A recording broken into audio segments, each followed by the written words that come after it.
Hi, my name is John Whitehead. I'm an executive and leadership coach, and welcome to this week's video blog post.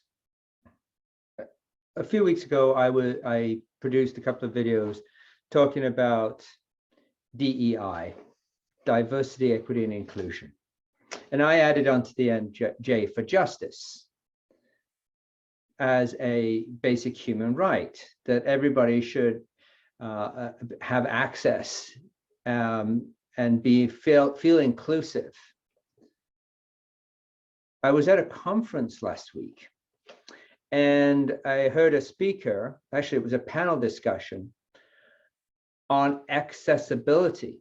And so what they've done is they've taken this whole concept of diversity, equity, inclusion and added accessibility to that, access. And it makes sense, doesn't it?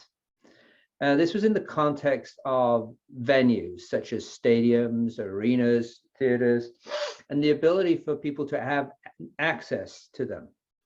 Now we think of access, right, as not having barriers of stairs, not having barriers of sight lines, for example. But one of the other areas that they talked about was even food options. So if you're going to a stadium or a theater, the food options would allow for inclusivity and accessibility. So for example, gluten-free foods being available. It's an interesting concept to think about. So for you as a leader in an organization, as you're thinking of how do you make your space as inclusive as possible, to add diversity, there's another layer for you to think about.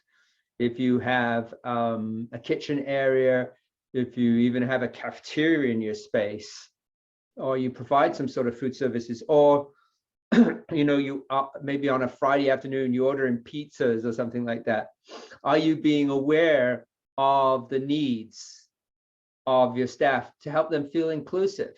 Because what's the last thing you need if, for example, you brought in pizzas, but there wasn't a non-meat option, for example?